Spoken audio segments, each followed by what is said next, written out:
What would you do if the person sleeping beside you had already replaced you in every way that mattered, and you only found out because her laptop froze at 2:13 a.m.?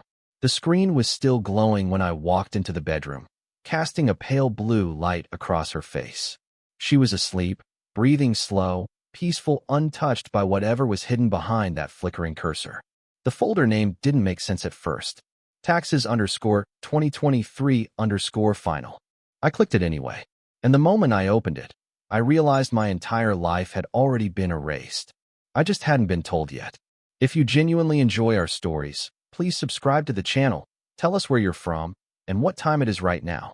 It's always fascinating to know how far our story flows. I didn't confront her that night. I sat there, barely breathing, scrolling through dozens of videos and screenshots that made my hands shake so badly I had to set the laptop down twice just to steady myself. Hotel rooms I'd never seen. A man I'd never met. Her, smiling in ways she hadn't smiled at me in years. The metadata told me everything. Dates, times, locations. The Marriott on Lexington Avenue. A boutique hotel in Soho.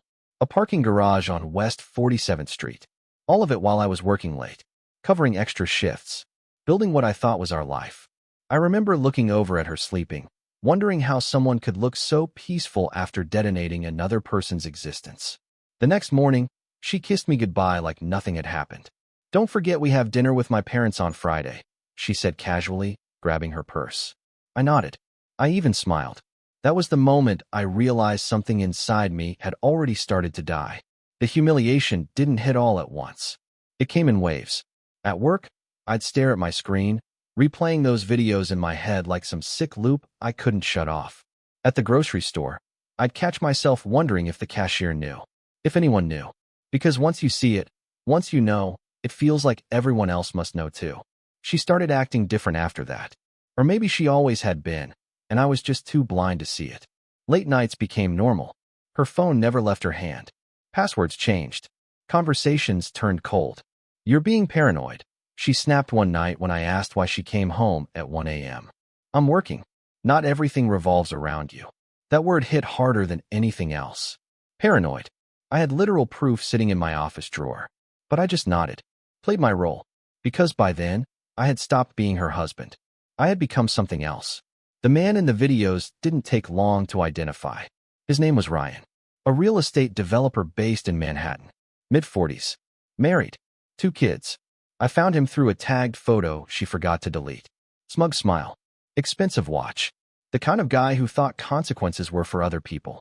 I watched his interviews online. Listened to the way he talked. Confident. Untouchable. I hated him instantly. But not as much as I hated her.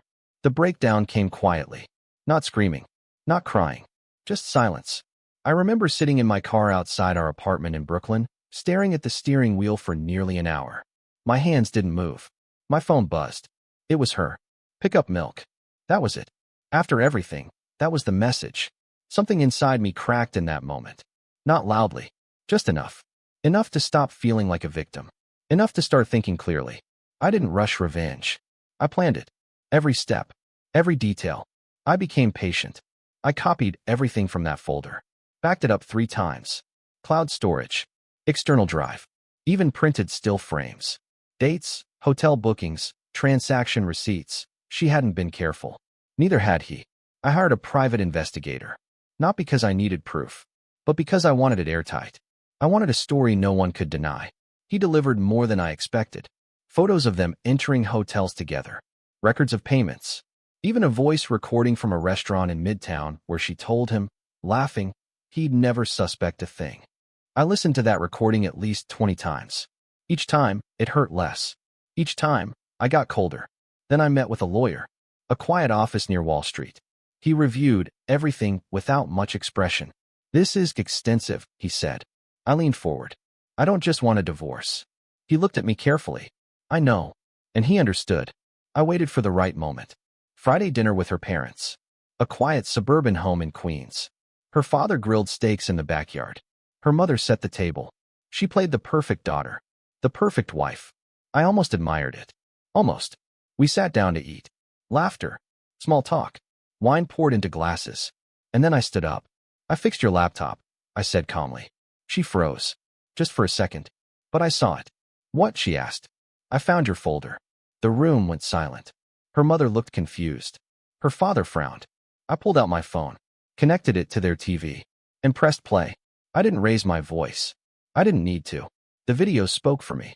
Her face drained of color as her entire double life unfolded in front of the people she cared about most. Her mother started crying. Her father stood up, so abruptly his chair slammed against the floor. What is this? He demanded. But he already knew. We all did. She tried to speak, tried to explain. But there are no explanations for that kind of betrayal. Only exposure. It didn't stop there. The evidence was already sent. To her workplace. To Ryan's wife. To a few carefully selected contacts who ensured it would spread exactly where it needed to. Not everywhere. Just enough. Precision matters. Ryan called me once. Panicked. You've destroyed my life, he said. I almost laughed. No, I replied calmly. You did that yourself. The divorce was swift. Brutal. The evidence made sure of that. She didn't fight much. She couldn't. By the end, she lost more than just the marriage. Her job. Her reputation. Her family's trust. Everything she thought she had control over. Gone. Months later, I saw her once. Outside a small cafe on the Lower East Side. She looked smaller. Not physically. Just diminished. Like the world had quietly moved on without her. She saw me. Our eyes met for a brief moment. She opened her mouth like she wanted to say something. Apologize. Explain. Beg. I didn't wait to find out. I just kept walking. These days, my apartment feels different. Quieter. Cleaner. Not empty. Just honest. I don't check phones.